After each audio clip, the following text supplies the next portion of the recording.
Sorry about that. Happy Mother's Day to all the mothers out there.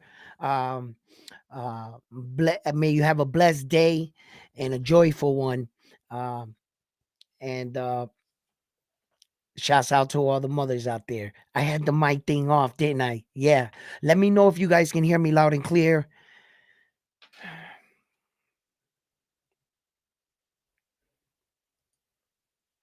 Yeah, I did. I did. Let me see. Let me check the sound rate real quick before we start the show.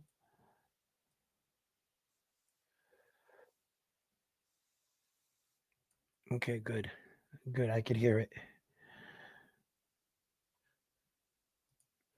Awesome. But why am I not coming up here? There we go. Nice.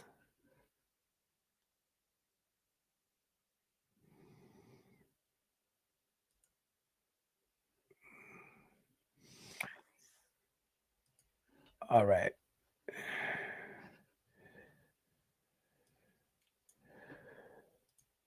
All right, we're all set here to kick off the show. So, um, thank you for tuning in here. Another edition here at Round One Sports TV. I am your host, Edwin, and I just wanted to come on and shed some light on this Ryan Garcia thing. I got a lot of feedback on it, and I wasn't sure if I was going to be able to go on tonight. So I just wanted to like share a couple things. Ryan is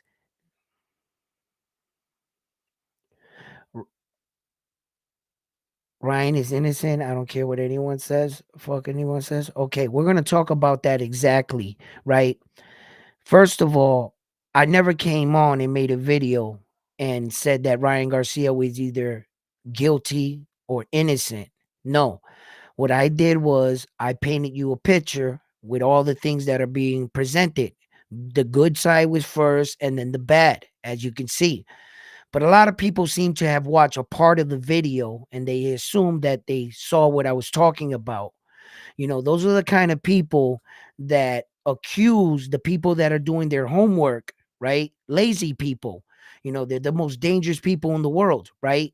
They watch one thing for 2 minutes and just think they know exactly what the whole video was about. No.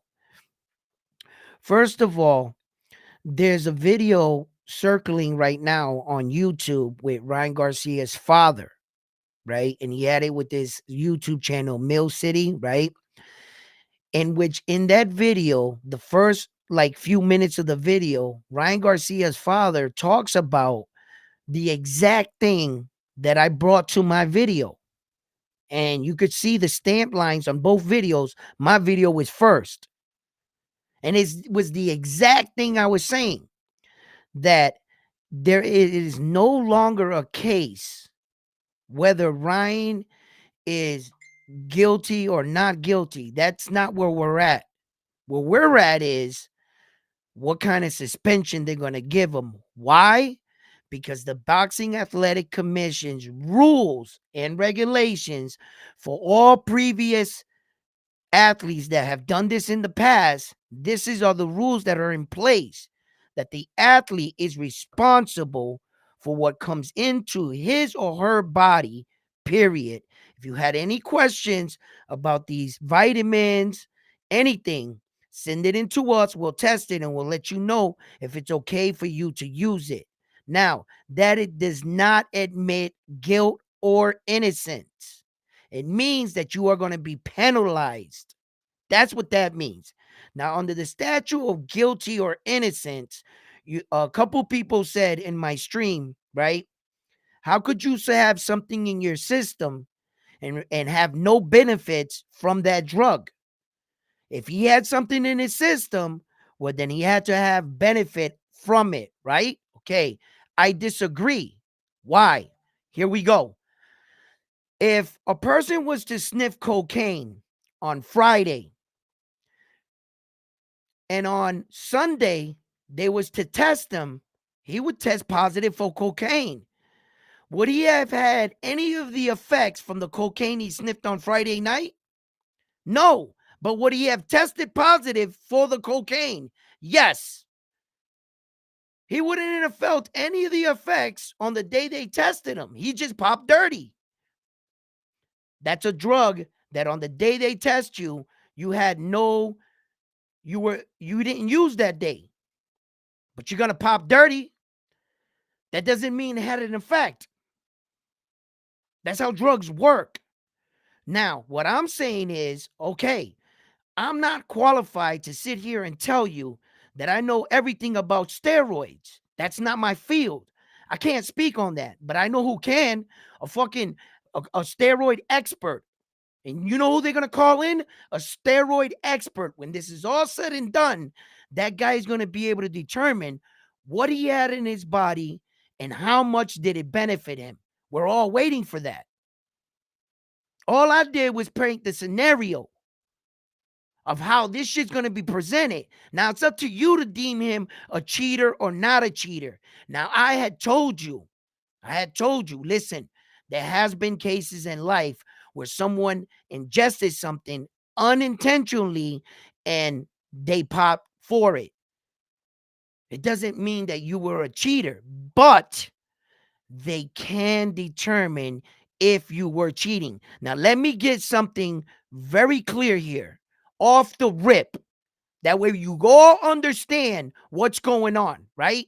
You know, VADA and all these testing places, bro, they really get a hard on for catching athletes.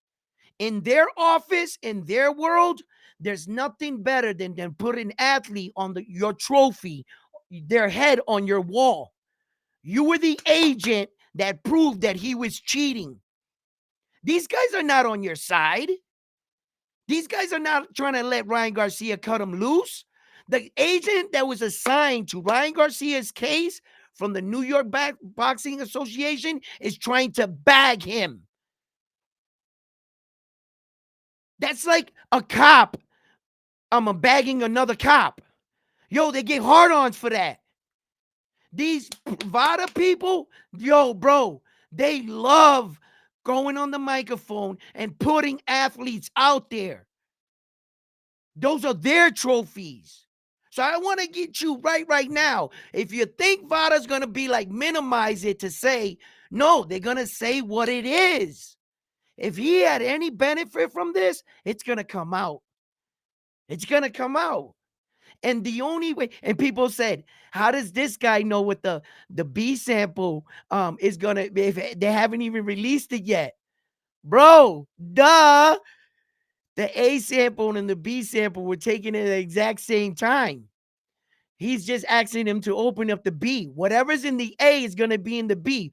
What do you think VADA is? If New York City Athletic Boxing Commission deemed them a credible source, bro, it's not like they're running a Mickey Mouse operation where there's a guy smoking. He's like, and then it could be tainted. These dudes are anal. They are thorough as hell. They know how to do their job. That B sample is going to come out exactly what the A1 is, period. And the trace amounts they said in the A, that's what I'm using on the B. There should be no change. Listen, if that B sample comes back different, that speaks to the credibility of their organization, VADA. And that they're not, you know what I'm saying, capable of handling something like this. Yo, they're as a steroid testing their credibility will go down the toilet. You think that B sample is going to be any different than that A sample? And do you think these guys are not actually trying to bag Ryan Garcia? They are trying to bag that kid. These guys are not on their sides, bro. I don't know where you guys get no, they're just saying that for Ryan to help him out. No. Listen, let me tell you something right now. As a man, that fought, right? I can't tell you what it's like to be on a PE. I don't know the benefits.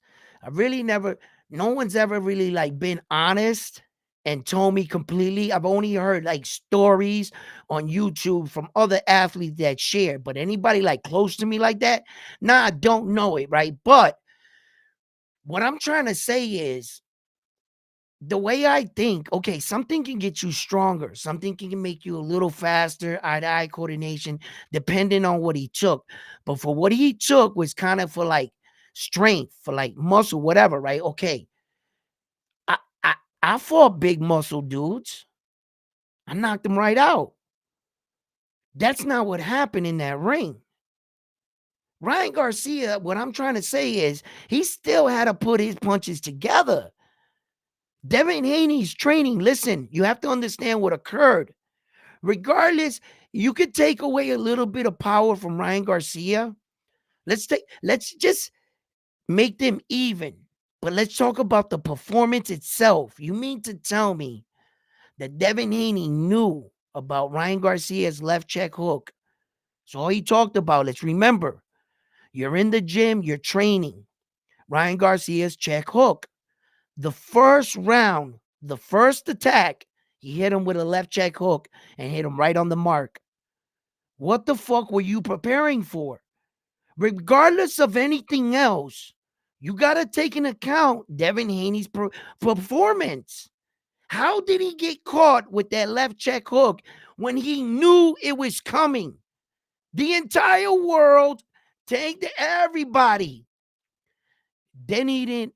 You see, you also, if you're going to try to criticize Ryan, Devin Haney wasn't on anything. What was Devin Haney doing in the ring? That was his performance. You can't just sit here and say, right, that this motherfucker just turned into a superior fighter, because I'm going to tell you right now, Ryan Garcia fought like shit in that fight.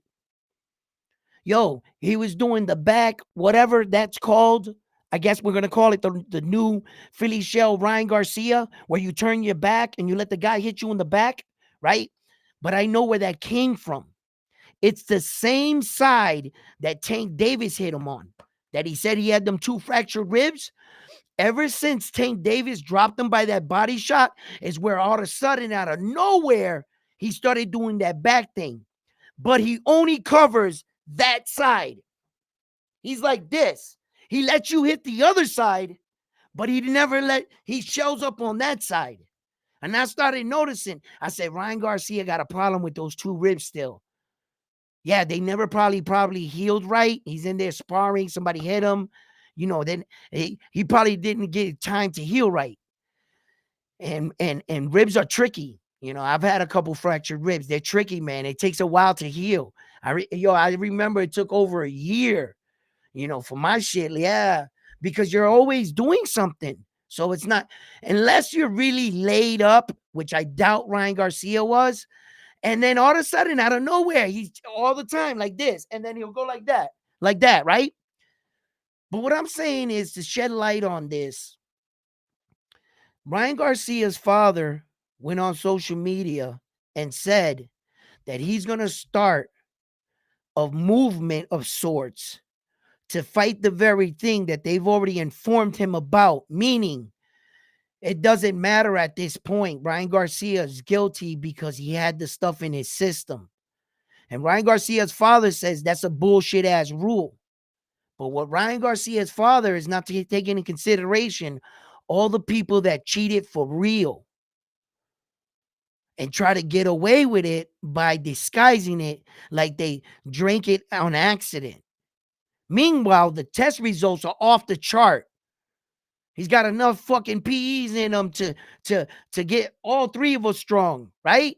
But he's saying, nah, I must have consumed it on a GMC product. That's what Ryan Garcia's father's not considering. These steroid people have already had huge cases where they had like that picture of fucking Jose Canseco and Roger Clemens. This was in the 80s. These people came up with these rules because they were fed up with they said, listen, here's the bottom line for all of you athletes.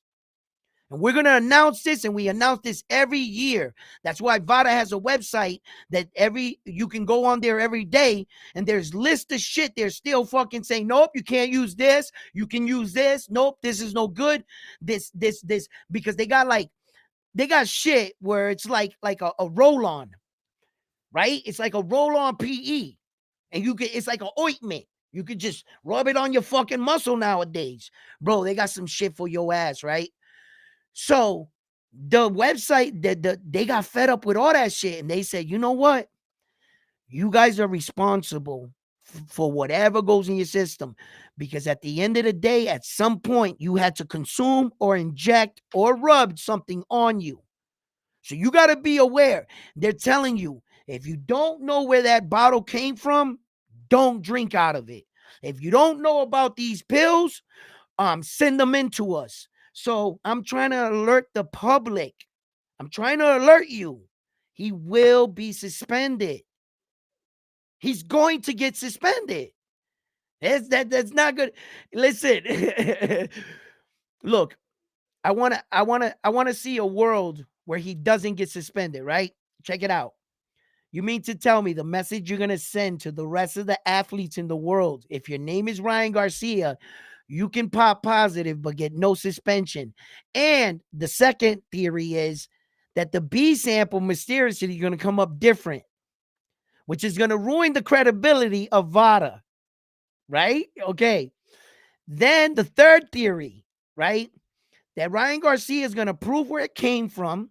They're going to know that it was a tainted source, and that he's going to beat it in court, and the judge is going to order for the New York Athletic Commission not to issue a sanction when fighters like Canelo Alvarez proved that it could have came from a different source.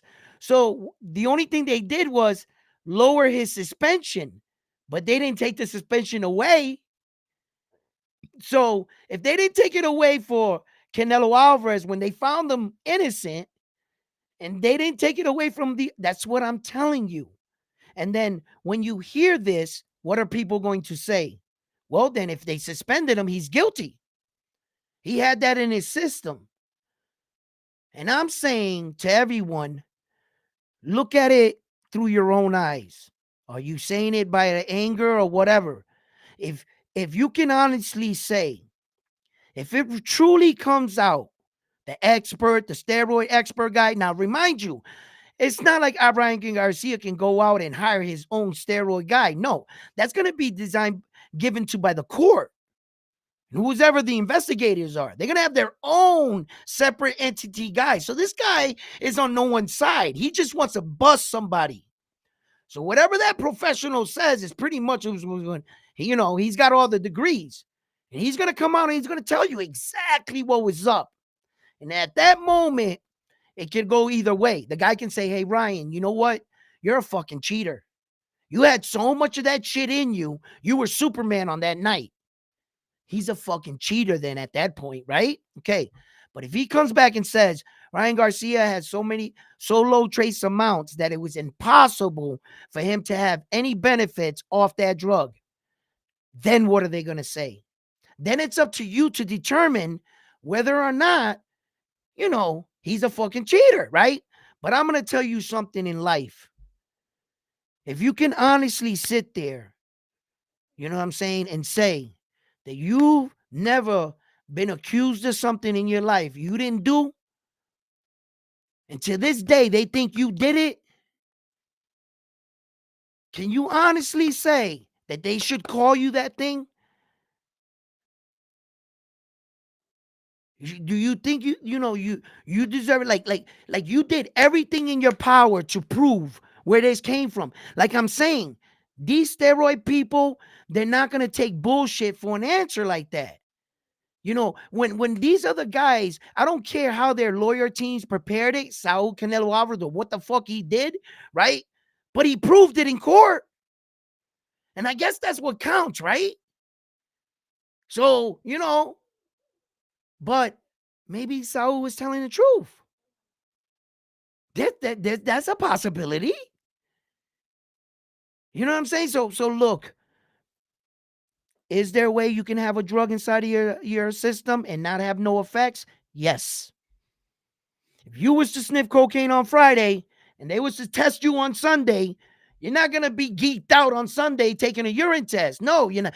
The effects of the drug will not, you will not be showing visual effects of it. But guess what? You will test positive. You see, and that's how you can have a drug in your system and not. It's not like you took it on Friday and you geeked out all the way into Sunday. No, same thing. If he took that drug and he was winging off of it, well, then that's exactly what he was doing, winging off of it. How can you wing off of something and have full effects of it? You can't, because now you're at the lowest. So, and I looked up the drug. That particular drug, you need to be on it. So, like, look, for instance, I'm not a steroid guy. I'm just doing this with you guys. I'm trying to like rationalize this shit at the same time, not really fucking shit on Ryan just in case it comes out that he isn't, because I'm waiting for that, all this shit to come out. But I can guarantee you that B test is going to test exactly like that A test, because if it doesn't, VADA's fucking credibility is going to go, nobody will use them. You know how famous Ryan Garcia is? The world is watching this. That B sample is going to come back the same as the A sample. So, I looked up the drug that he was on. If they're saying, right, it's 30 milligrams, right? A day. So that's 30, 30, 30, 30, 30, right? 1, 2, 3, 4, 5, 6. One more, 7, right? God damn, bro. We could have just went 3 times 7, but I wanted to draw it out for those just in case. That's every day. The tolerance level of that amount, it would be something like that, right? He would have to have a shitload of it in his system, because according to them, he tested clean August 3rd. So, okay, now on August 3rd is not when he tested for the test. I just want you to know that. He did not know. That's when the paperwork came back. That's whenever somebody in the office stamped the date on it. So he could have actually been tested maybe a week out from August 3rd at a couple days. It wouldn't have been that long, because they're quick with it. It would have been within 48 hours without stretching the truth of the, it would have been within 48 hours. She would have got the letter August 3rd. So probably they test them on August 1st. That's probably the max, right? Okay. So let's say he started, it's just too low. The test amount that they're saying in vial A is too small. In order for him to get any benefit, he would have had to at least be on it for a week. At least. So, and then he would have had like 8 days to come down. It would have been useless to do. Yeah, it would have been useless to do. That would have been a dumbass move.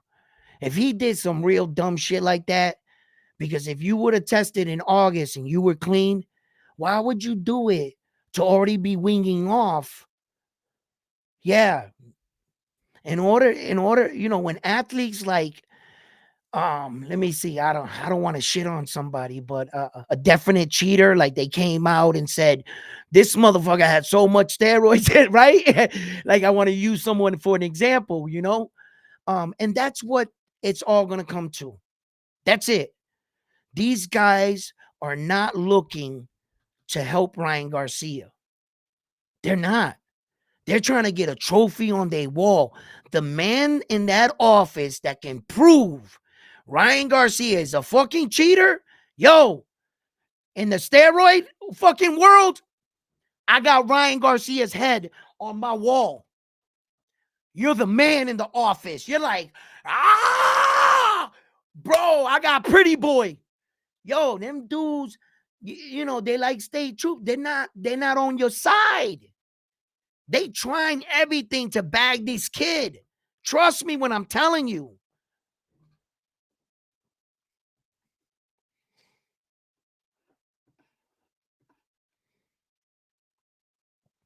Hold up, guys.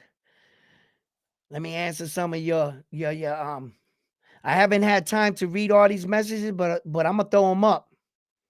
Bam, we gonna start up from here. Hey, yo, Bam Bam, you in here, right? I know you reading them for me, right? You keeping.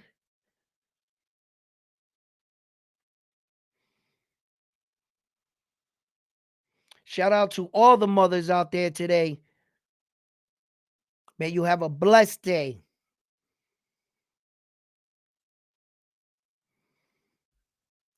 Yeah, I get it, baby. And I get it.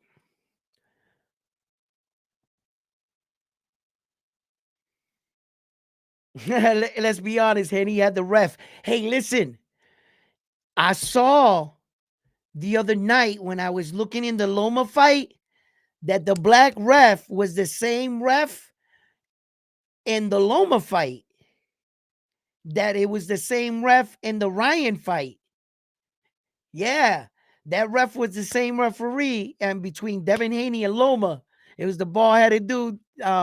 Yeah, and it was the same. He's been using that ref for quite some time, so that's evidence that Devin Haney requests his homeboy at his fights. I think he had the ref on his side, dog. Yo, and let's be honest, out of the 3 knockdowns that weren't awarded, at least 2 of them were official lot knockdowns. Can we agree to that? You know what I mean? My man said guilty.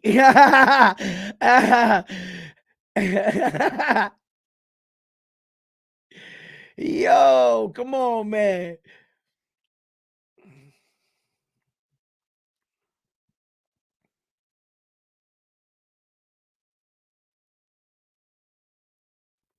It don't make sense to take that particular steroid. Family, listen.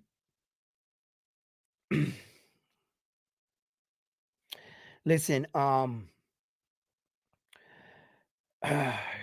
about Haney versus we should be talking about Tank Davis versus Frank Because Martin.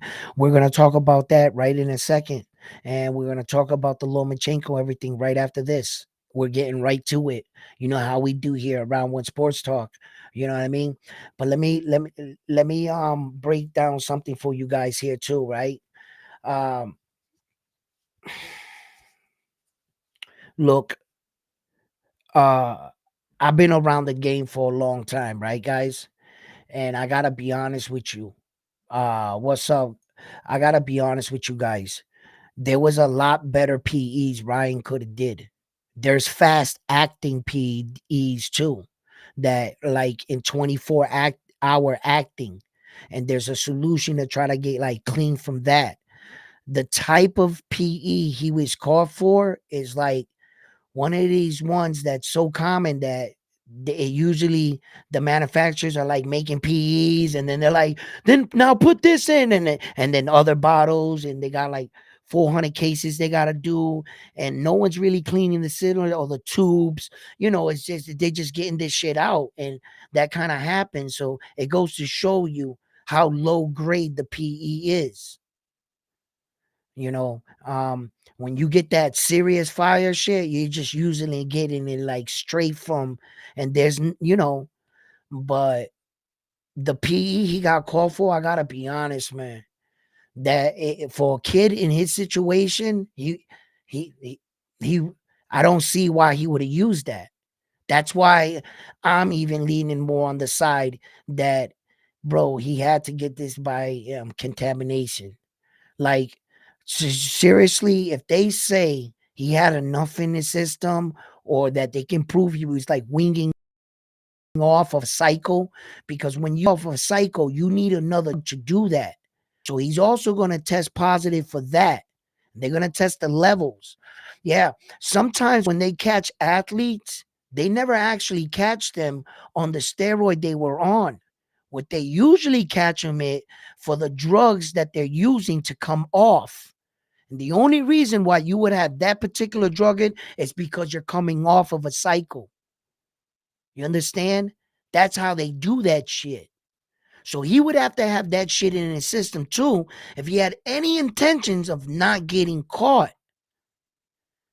If he didn't have something that was cycling off, that means this dumbass really did it for only like 10 days and thought he was going to turn into Superman and then say, fuck it. I'm going to miss weight, miss the belt, test positive, just completely fuck up my career in one night. Who thinks that? Who thinks that? Ryan Garcia got a prominent future. And on coming off that performance, why? I don't, I know there's some people that sometimes I scratch my head. I got to be honest. And they did that shit. And I'm like, damn, man, bro, that was a real dumb move, right? But they did it.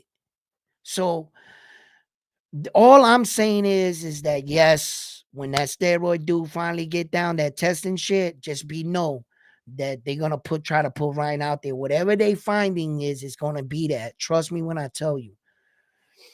So coming off this fight, Vasil Loma, right? Look, George Camboza came to fight. I give him that much. He just wasn't on Vasili's level as a fighter, and most of us knew that coming into the fight. You know, we try to build the fight better in our head because as fight fans, we want blood.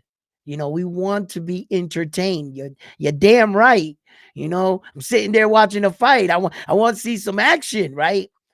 And for the most part, you know, George put up a good fight. He was going downstairs to the body good, but Loma just broke him down. I didn't think he was going to get the knockout, to be honest with you. He stepped it up. I thought it was a body shot. On further look, he hit him square on the chin. Boom. Right? So that was straight to the jaw. The second shot was to the body. He put him away. So he did what he had to do. I just feel like he should, sometimes you say he should have got him out there sooner, but maybe George was doing things in there that, that's why he's there. So right after the fight, no sooner after the fight, the one and only Tank Davis takes to social media. Of course he does, right? And, I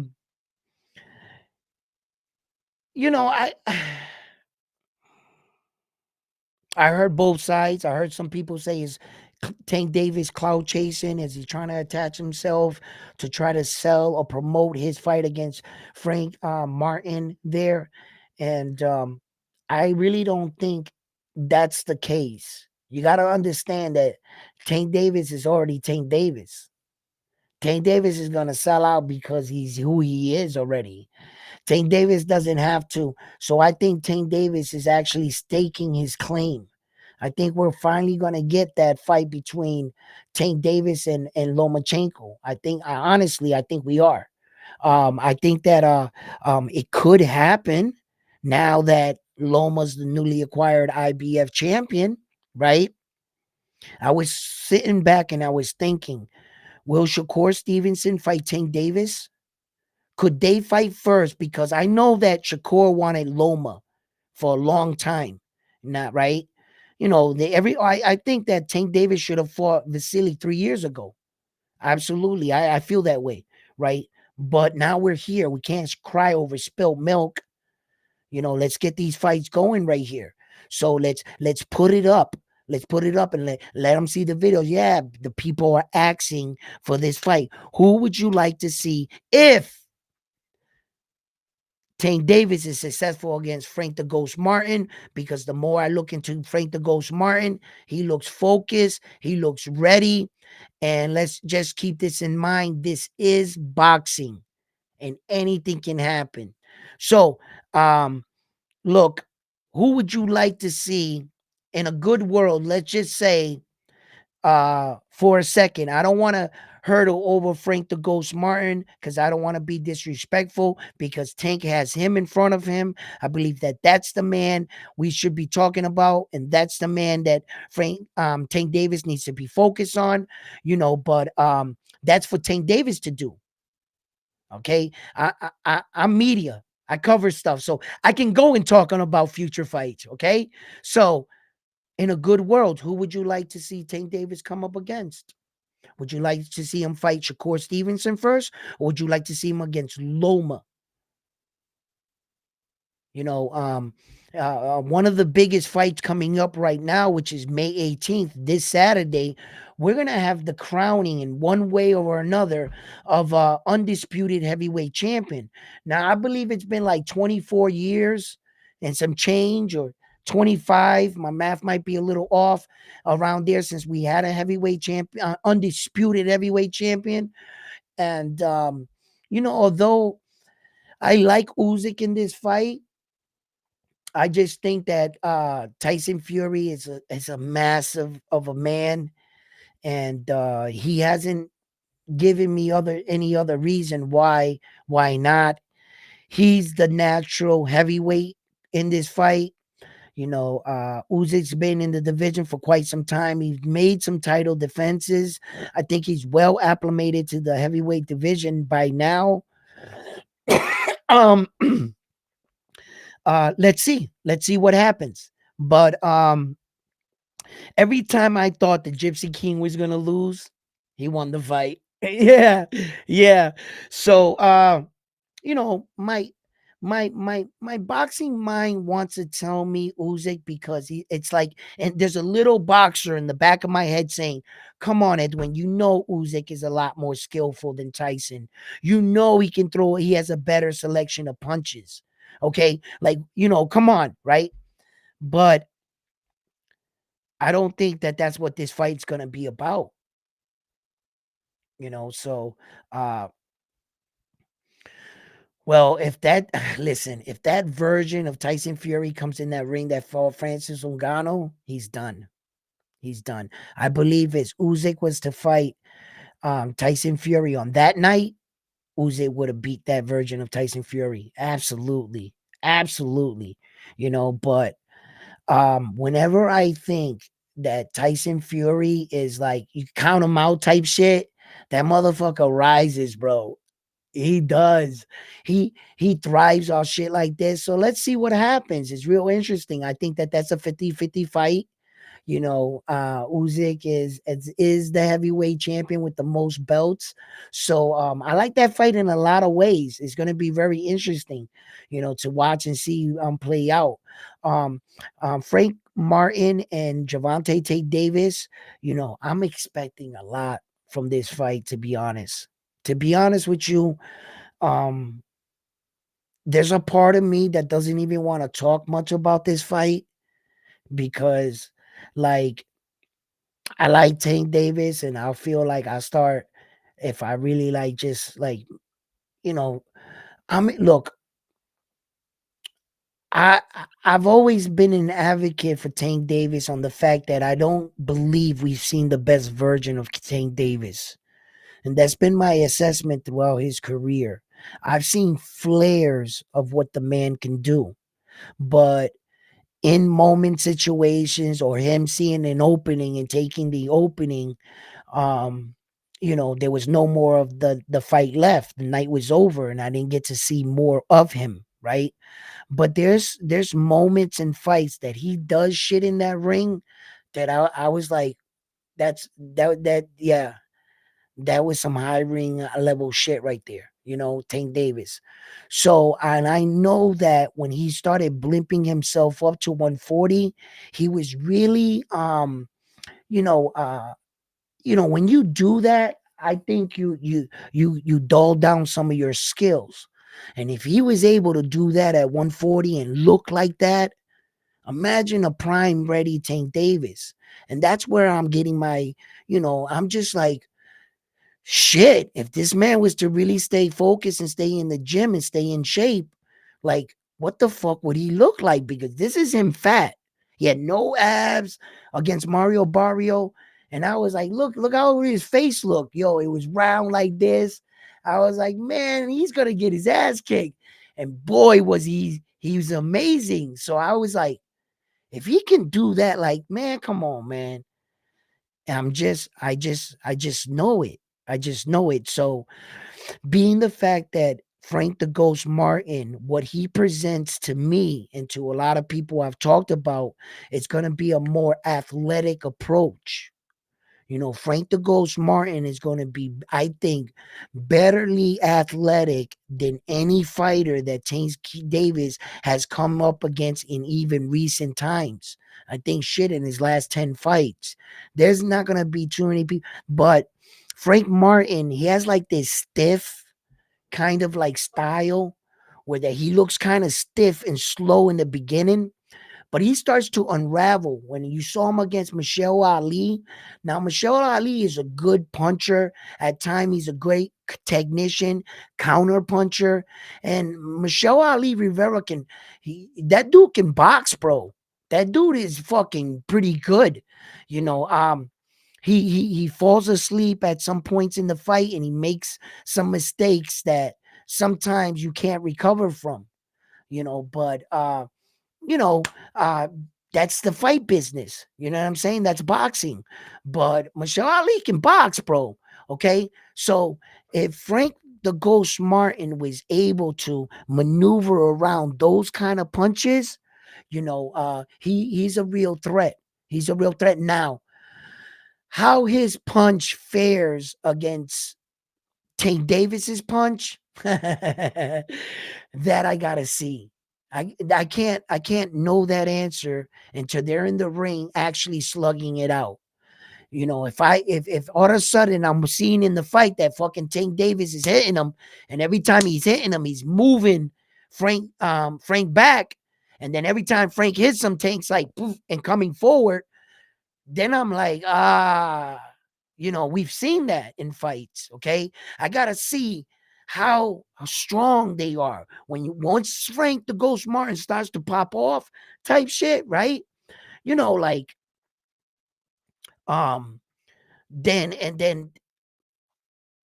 I'm not gonna go into the weight drain or whatever, but I will talk about that too.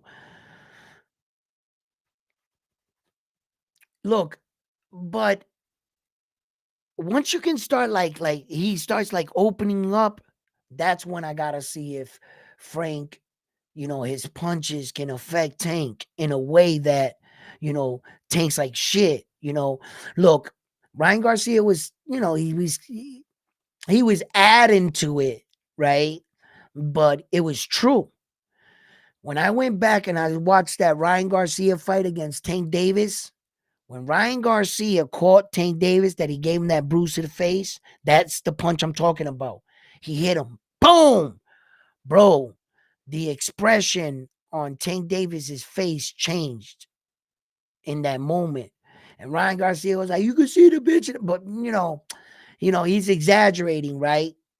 But you can tell that shot right there, Tank hadn't got hit like that or many times like that ever in his career. That he was like, oh shit. Like, those are one of those shots where, like, now these are trained athletes. These are boxers that been in situations like this time and time and time again. And I'm not sure if you understand this, but there became a certain point in my life when I was younger. I was fight, pretty often, pretty frequently, right? That it didn't take much for me to fight anymore. Like I didn't feel anything. I can go from 0 to 60 like this. I could be laughing, joking right here. This dude, you want to fight? Just get up and just bang, bang, bang, just start. It wasn't like I had to get angry anymore. I wasn't scared walking into the fight. uh I can't say that the butterflies never come back, because it was weird, because in some situations it wouldn't, in some it would. So, but what I'm trying to say is, if you do something so many times, you're not, you know what I mean, it's not going to affect you like that. So look, I think that Frank the Ghost Martin has a good chance, but at the end of the day, Tank Davis's ring IQ, I think, is going to really show up in this fight. I think he is prepared to show the world this version of him. And I already think that he's making future plans to try to unify with Vasily. And it's a good time for Tank to fight Loma right now because let's be honest, how many good years does Loma have left? He's going to be 37 right now, and they were hiding that fact coming into this fight, right? So if you can have a name like Loma in your record, on your resume as of Tank Davis, you're going to need big names like that. Frank the Ghost Martin, although maybe later on in his career he'll become a world champion and a bigger name, but at the point in time that you fought him, Frank the Ghost Martin's name is not big enough. But if you can fight Vasily, right, and that's a fucking big name, so when they go back in the history books and they look up Tank Davis, he better have some names on that resume because they're gonna be like, who'd you fight? So, so let's start. I think he's smart right now. He made it be, and let it be known that yeah, Vasily, I want to fight you. So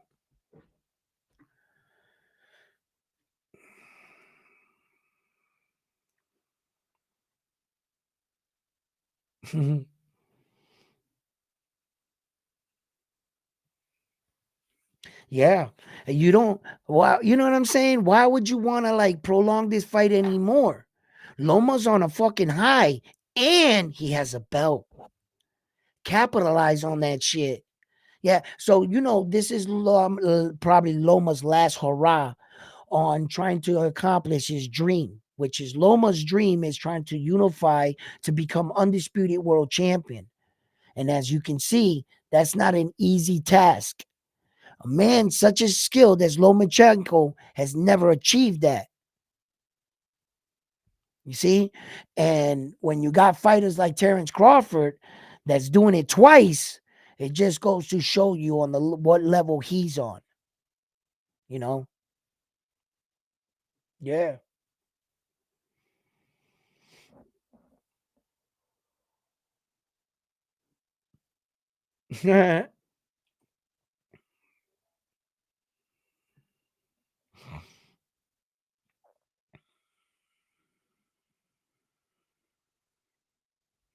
Nah, brother, I can't give you credit for this, my man. Man, that would be exactly what you're saying for you. That would only be for you. But in the history books, unfortunately, Devin beat him that night. And check it out, right?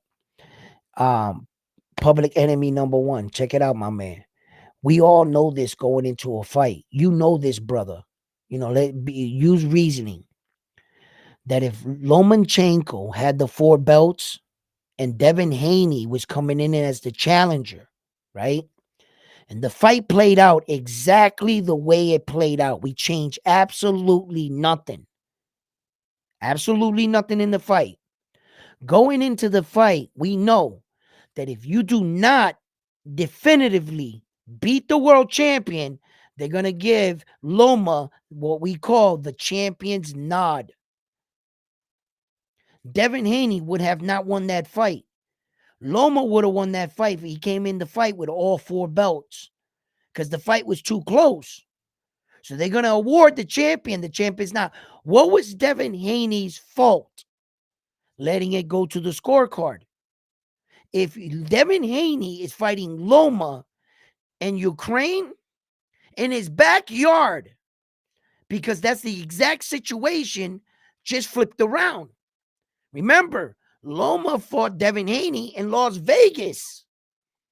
So he fought him in his backyard, and Devin Haney had all four belts. Did you really think you were going to win in a decision? Really? But yet, when Devin Haney wins, everybody's outraged. Loma, you had to do a better performance or you had to knock him out. You knew that going into that fight. There were too many things that it was like Loma went into a game giving up 3 points. Loma was giving up 3 points going into the game, and he had to make those 3 points and then get a lead, if you understand that. You understand? I understand it's bullshit, brother. Listen, the performance that Loma put up was a championship performance. Yeah, it was a championship performance. Okay. Um, if there was no belts involved, let's say no one had belts, Loma probably wins that fight. Yeah. If there was no factors into it, they were fighting in the middle of nowhere, no belts, Loma probably wins that fight.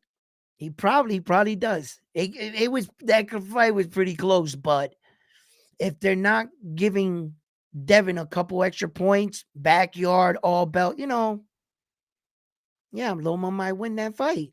Yeah. But look, it put Loma, it's Devin Haney went this way in his career. Loma went this way in his career. Devin Haney just suffered a massive loss, but remained world champion. Okay. And Loma is a newly acquired world champion. Life goes on. And here we are. And now we're talking about some of the biggest matches that now that 135 can start to come alive. Shakur Stevenson is making a title defense against Artem in Newark, New Jersey. Okay.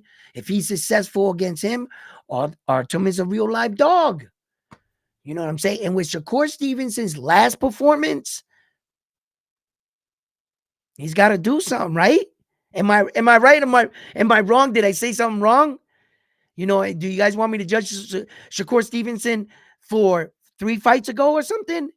Because due to his last fight against Edwin De Los Santos, that makes Artem even that much more dangerous. He doesn't respect Shakur Stevenson, and a lot of the boxing world is like looking at Shakur like, if you pressure him and show that you're not scared of him, you can back him up, and he won't swing. Is that a flaw or what? Like what? I mean, but you know how they set this up. They knew exactly who they were picking when they picked Artem, Top Rank, and like since Top Rank and him are about to split ways, I believe I don't even know coming. Yeah, I think this is his last fight with him, or if he's gonna even be with them when he comes into the fight. No, I think this is just his last fight. Yeah, it typically is like that. Yeah, okay. So yeah.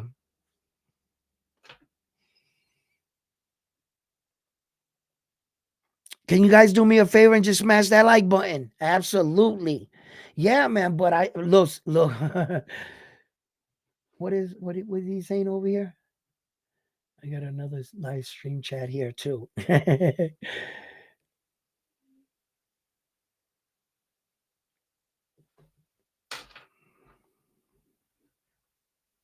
um, I'm not gonna talk about that.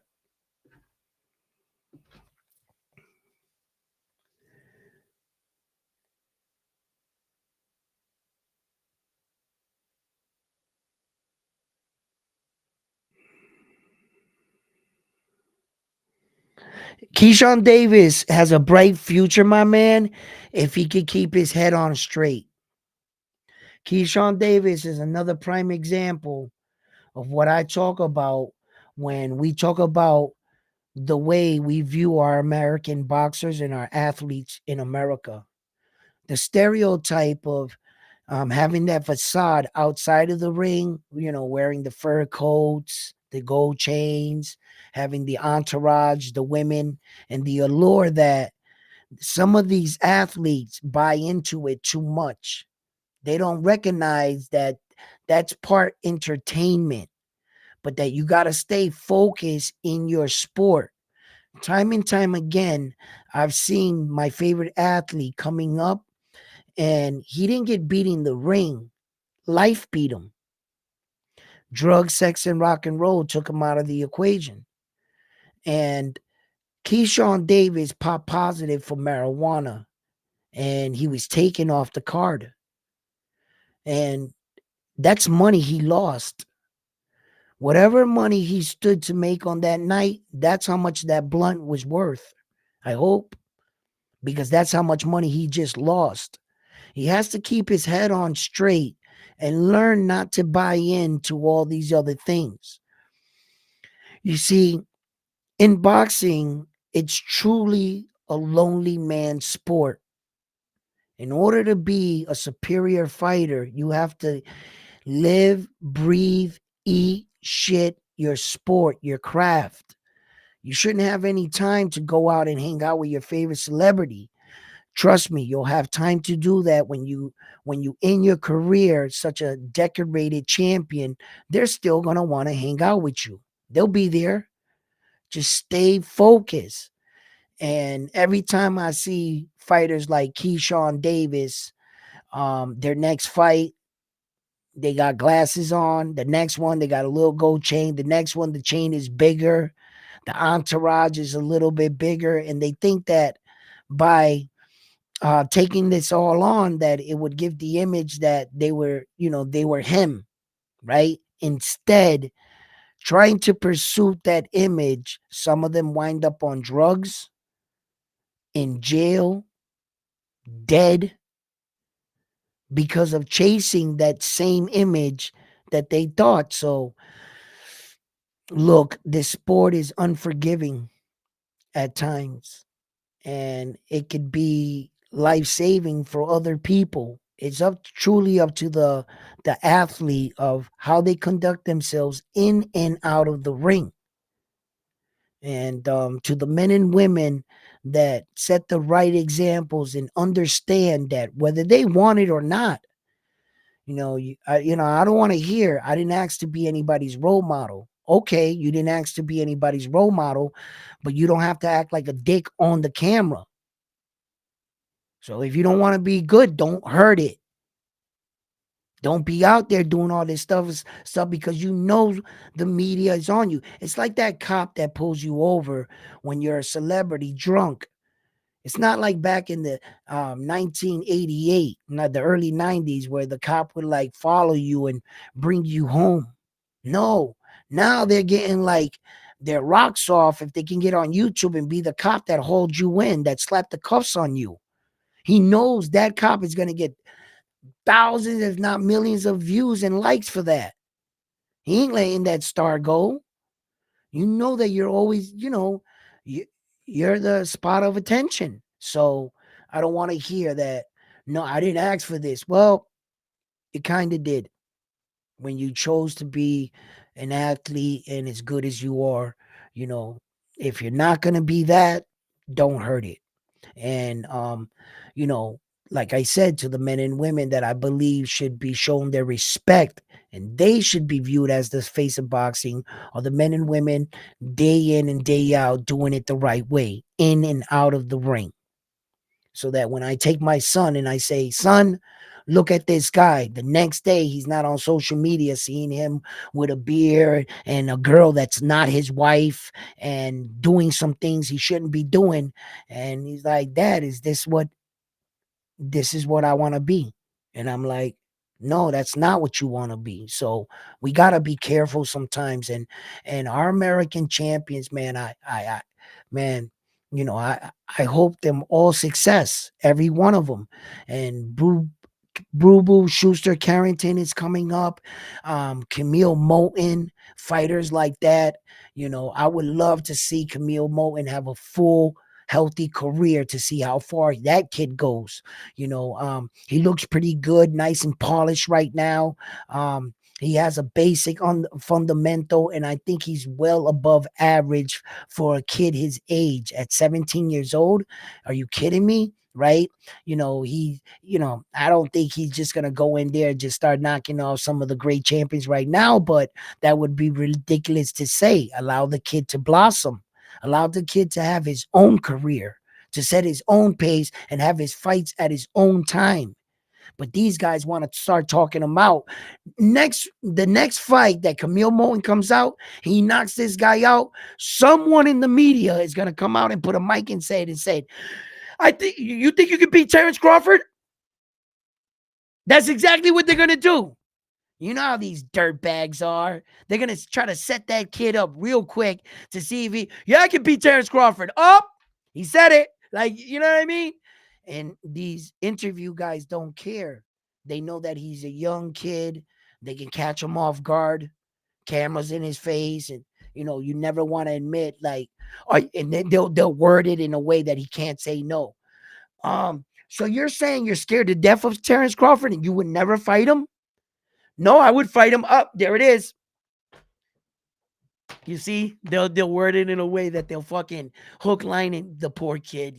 So, I'm boxing is unforgiving sometimes, and not everybody's on your side.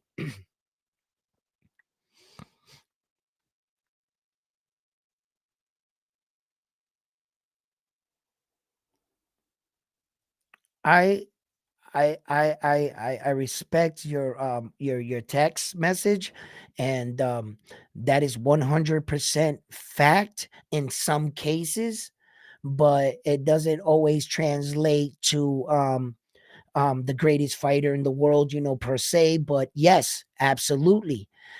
Some of these kids, uh, like the Mayweathers, and they came from rocky backgrounds, and to escape, they found a way out through boxing. Yes, but there has been some kids that came into boxing where their father and their grandfather were boxers, and they were pretty well off, and they chose to fight. They didn't have to fight.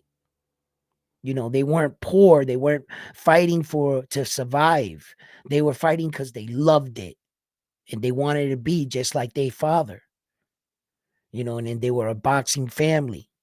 You got the Ricky Haddons, that little white, it looks like Ricky Haddon literally spit that kid out like this. Bro, he looks just like his dad. And I'm not going to say because young little Ricky Haddon there didn't grow up poor, or, with a single mother or whatever, that, he didn't have that same drive. But yeah, everyone has their story. Everyone does. And a lot of these fighters come from different walks of life. Some kid could have had a medium family, but was bullied all his life. And he said, fuck that. I'm going to learn how to box, and fell in love with the sport. He was neither rich or poor. He just was being bullied. So there are a lot of unique ways fighters can develop into the men and women they are. But like, I wouldn't say one made story beats out another, but it's cool to hear their stories, and to see some of the trials and tribulations they had to come through, and all the ups and downs in a career of a boxer. You know, I was a man that I wish I would have experienced that. I truly do. But unfortunately, I can always admit that, you know, um, I didn't make the right decisions in life. And I can live with that today. You see what I'm saying? Because, when we can like know where our side of the street, at least, and I can understand today that I can only be accountable for what my actions were. That's it. Not for what he said, she said, nothing. Only for me. And when I can live with that, I can live better with myself. Period. So, but yeah, I think that we have some big fights coming up. The biggest fight coming up is on the 18th. I have to admit, we have a couple fights June 1st. We have a lot of big fights in June. We have that big one with Subriel Matias and Leon Paro right there. And then since the Saudis have been really poking their foot in, their pinky or so into boxing, and the prince wants to put together such these massive cards, that I think that boxing has a bright future, and these cards are going to start looking like really good. Where that yesterday in the Loma fight, I got to admit that even I recognized on the poster, on when you went to go see the Loma official poster, they had them on the poster for 2 times a piece. They had like a big sides. It was like Loma and Camboza. And then they had the little versions of them like looking at each other like this. And typically you would have like the main event and then the guys on the co-main event, and the pictures would get smaller. The card was only basically Loma and George Can. You see what I'm saying? It was basically only one fight on the card. And I'm not shitting on Maloney, like, but let's be honest, and then people talk about Casamera and that Maloney. Look at this fucking situation, right? Okay. I'm hard on Casamera sometimes because, I can't let Casamera be slick with his mouth all the time. He has to be able to take some of these punches. But truth be told, Casamera is a good fighter. He's a good fighter. Okay. He's a tough motherfucker. I'm going to be honest, right? Casamera was a born type fighter. Like, he was, but you see, what I mean is he was born a fighter without the I wouldn't say the discipline. There's a word that I'm kind of looking for, where that he fell victim, I think, to a lot of the things that come with boxing. You know what I mean? And Casamera showed that he can get in there and mix it up with anybody. But Maloney's story should speak volumes. If Casamera was wanting to, why isn't he in any of these kind of fights? Why is it that all Japanese fighters now are champions in that divisions? All those belts changed hands. Naoya Inoue vacated all them belts. Where is he going? Is he chasing Naoya? Is he like what I mean, like, so at that time, I guess he said, well, then I'm gonna move up and I'm gonna chase Naoya, right? So okay, when you do that, why didn't you beat Sam Goodman?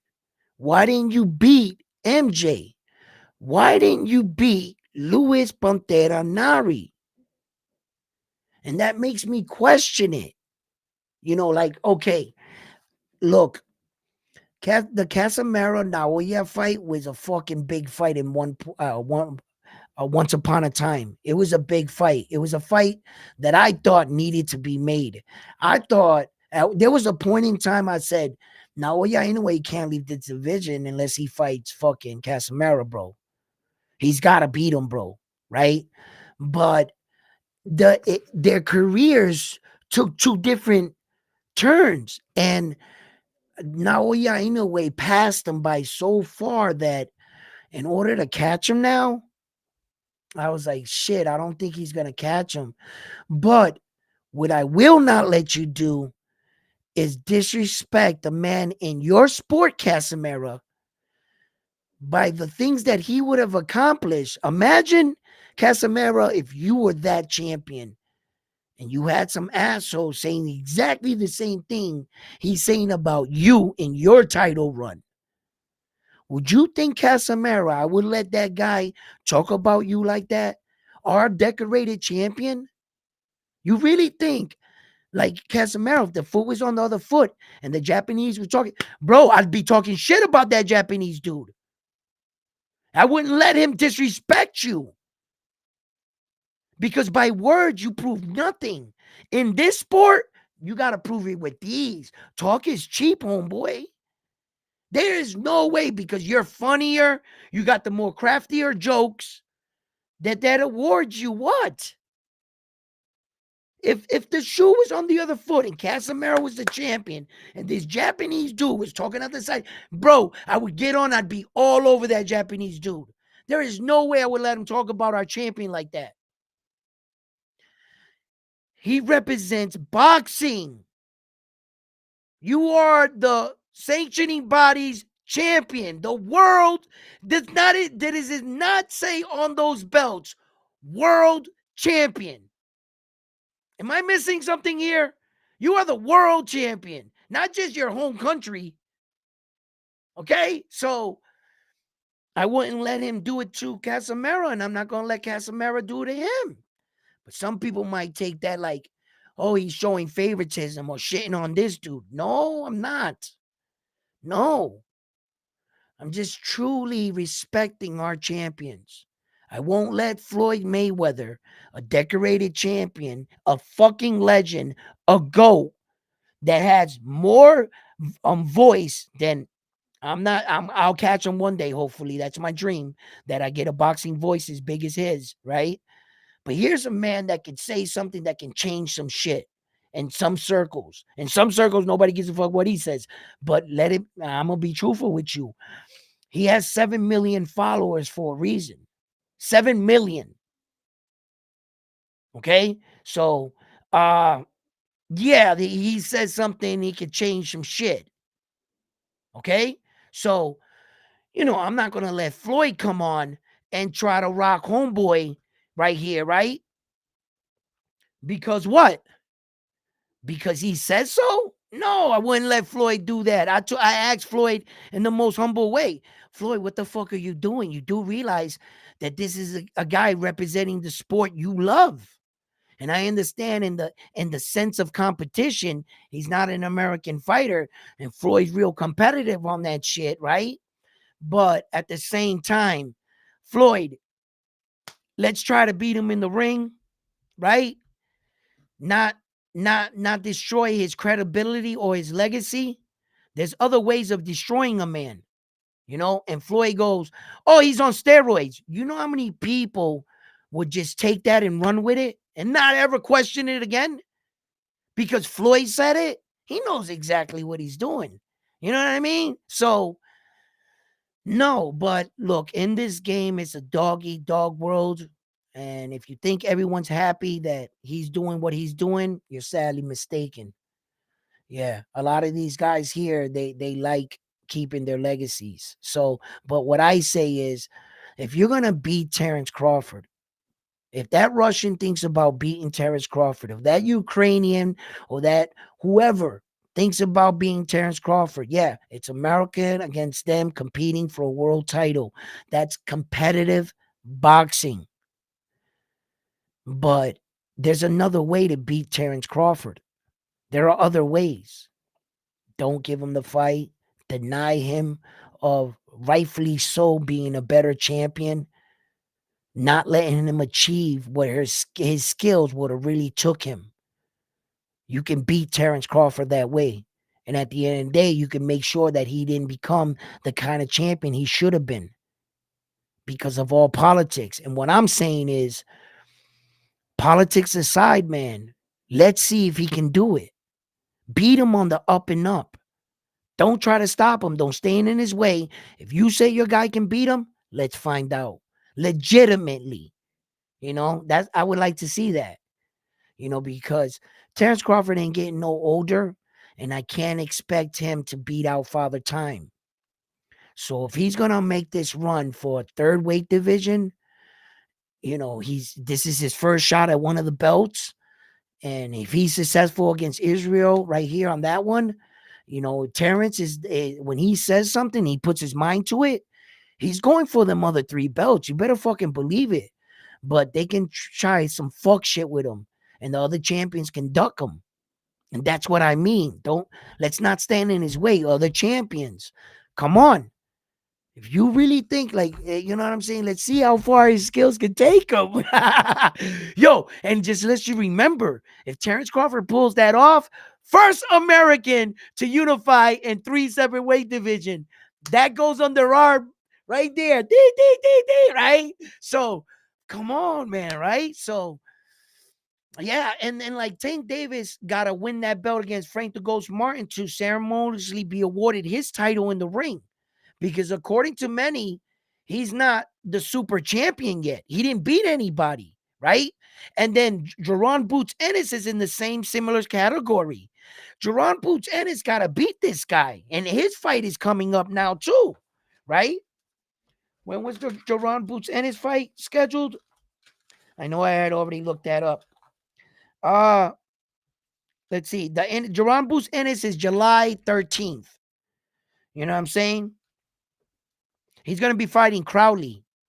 So, and Crowley's undefeated. He's coming into that fight 22 and 0 and 9 knockouts. So, But Jerron Boots Ennis is 31 and 28 big knockout ways by knockout. So Jerron Boots Ennis, if you're not familiar with him yet in boxing, you might want to. He's he's special. He's special. And he's only getting better. That's the scary thing. He's only getting better. But he has to beat Crowley in the ring to complete the ritual. You have to get this belt wrapped around your waist in the victory from an actual opponent. Not that they notified you through your fucking iPhone. Hey, you're the world champion now. You didn't beat anybody. So these are defining pivotal moments, because the moment Tank Davis, if he's successful, beats Frank Ghost Martin, he officially becomes a 2 division world champion. Yeah. Sometimes they announce him as a 3 division world champion, but we know why they do that. We talked about this. In reality, he'll become a 2 division world champion, and then Jerron Boots Ennis in reality will become and have his at that moment he would officially become world champion at 147 for the first time in the eyes of many. It's not like he had that belt since they stripped it from Terrence Crawford and he's had title defenses, or no, it's still been just from that notification. So he's coming into that fight. Yeah. So there's a lot of things that need to happen for some men, in order for other things to happen. You understand? So, meaning, for instance, in order for Loma to fight Tank Davis got to solidify that belt first. Because then technically he wouldn't be the champion now, would he? So he has to take care of business in order to get the Loma fight as a unification.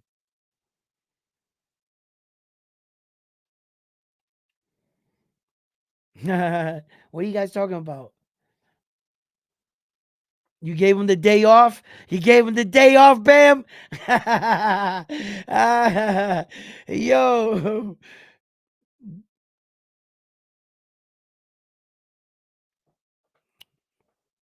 Shakur Hitchison, Keyshawn Davis, Devin Haney all come from the Pillow Hand School. Yo, listen, guys. All right. For instance, right? Check this out, right? In the ring, as professionals, those guys might not crack so hard, right? But if you were to see them in the street, right? And some guy was dumb enough to, fight Devin Haney in the street, and you see Devin Haney hit him, I bet you it looked like he crack a lot harder. He'll knock that dude out, right? The reason why these guys are able to take a lot of these punches, it doesn't look like Devin Haney, because these guys, they condition their body to take shots in the gym over and over again. Those shots, they're trained athletes, where that their bodies don't get shocked no more from the punch. They feel it because they're human, yes, but they're conditioned to fight.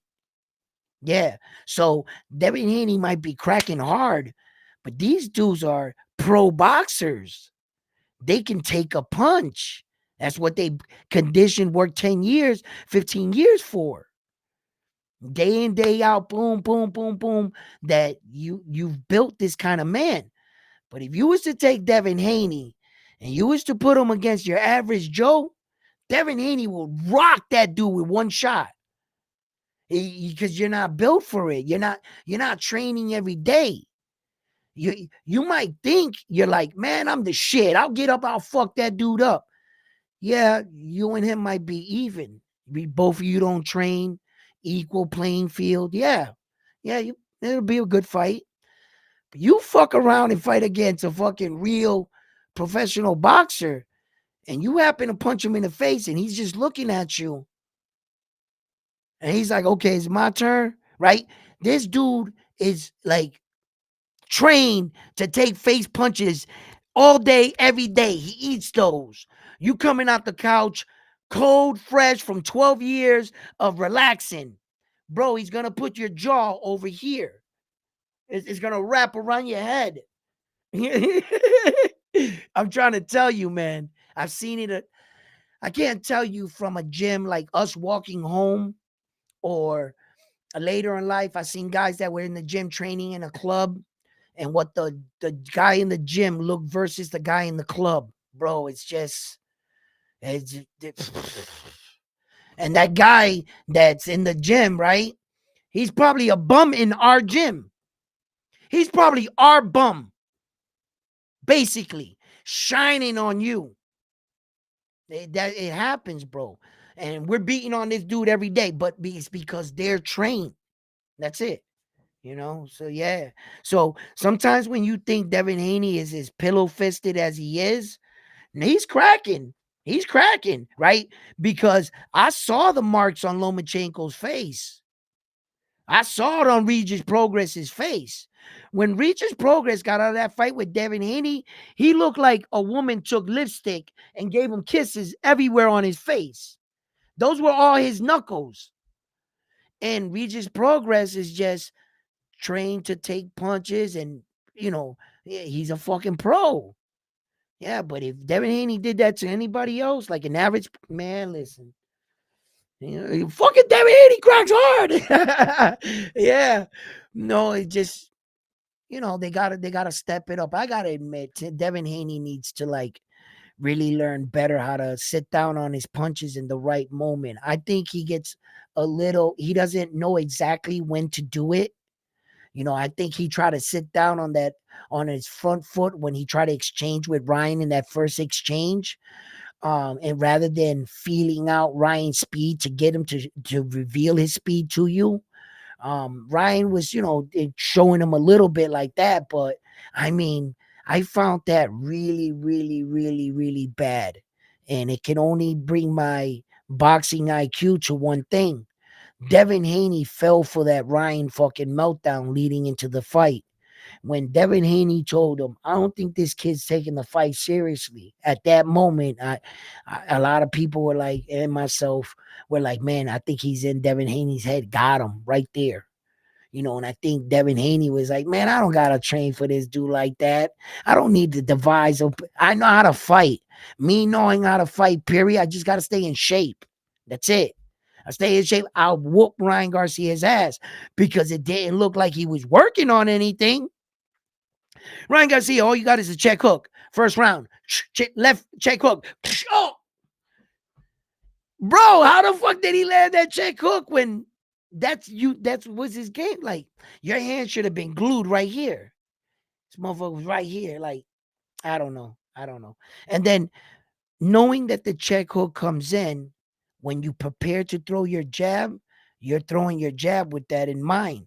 So your defense and your jab should have been on point. Those are things you would have worked on. But if you weren't really working on a game plan, you were going to throw it wrong, weren't you? So that speaks to you weren't working on a game plan. You were just staying in shape. You thought just you by being in shape was enough to beat him. He's having a fucking meltdown right in front of me. He's not serious about this fight. Oh, I got this.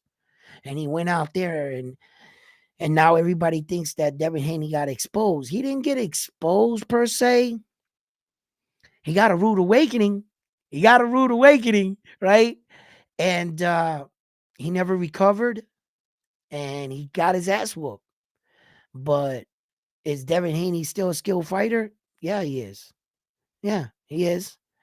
Let me tell you something right now. Say if I was a boxing coach, right? If you say that Devin Haney sucks and that he was exposed and that he's no good and he's trash, right? Okay. If you were a boxing coach right now and Devin Haney walked through that door and said, would you coach me? Would you say no to him? No, you're not going to say no. Look what you're working with. You think you could, with whatever Devin Haney has, do you think you can make him a champion again? He's 25 years old, young as fuck. Come on, man. Are you serious? He's going to be all right. He's going to be all right. I just hope the next thing I want to see is that this didn't fuck with his mental game so much, in fact, that the next time he comes out, he gets knocked out. Now that I have to see. I've seen that before. The fighter was never the same. For some reason, they just couldn't get over the loss. I've seen that happen in boxing, man. So I don't know what Devin Haney's built like. I've never met him. I don't know what his personality is, how strong his mind is. I've seen him in interviews. He articulates himself very well. He speaks pretty good for a young man, but that doesn't necessarily make you mentally strong, or your religion doesn't make you mentally strong. In fact, if you're going on religion, like, ain't you asking for help? Like, I don't know. How does that work? So he's got to be mentally strong.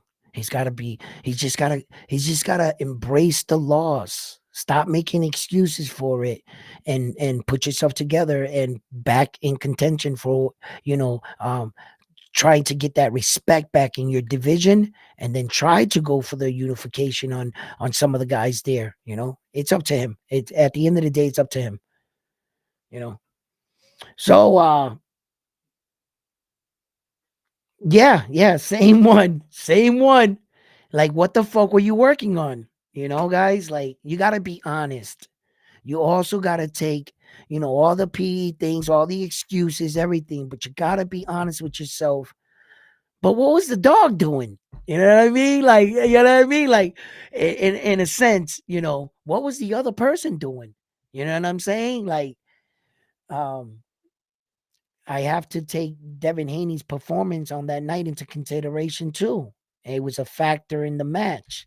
I don't think he fought the best way neither. And it showed in his preparation, his training, and it showed on that night. All right, fight fans, I'm going to leave you with that. That's all I have for you today. Please like on the video. If you haven't already, subscribe to the channel. And like always, I'm on to the next one after this one here at Round One Sports TV. Happy Mother's Day to all the mothers out there. Not sure if I'm going to go on later. I think I might be going out.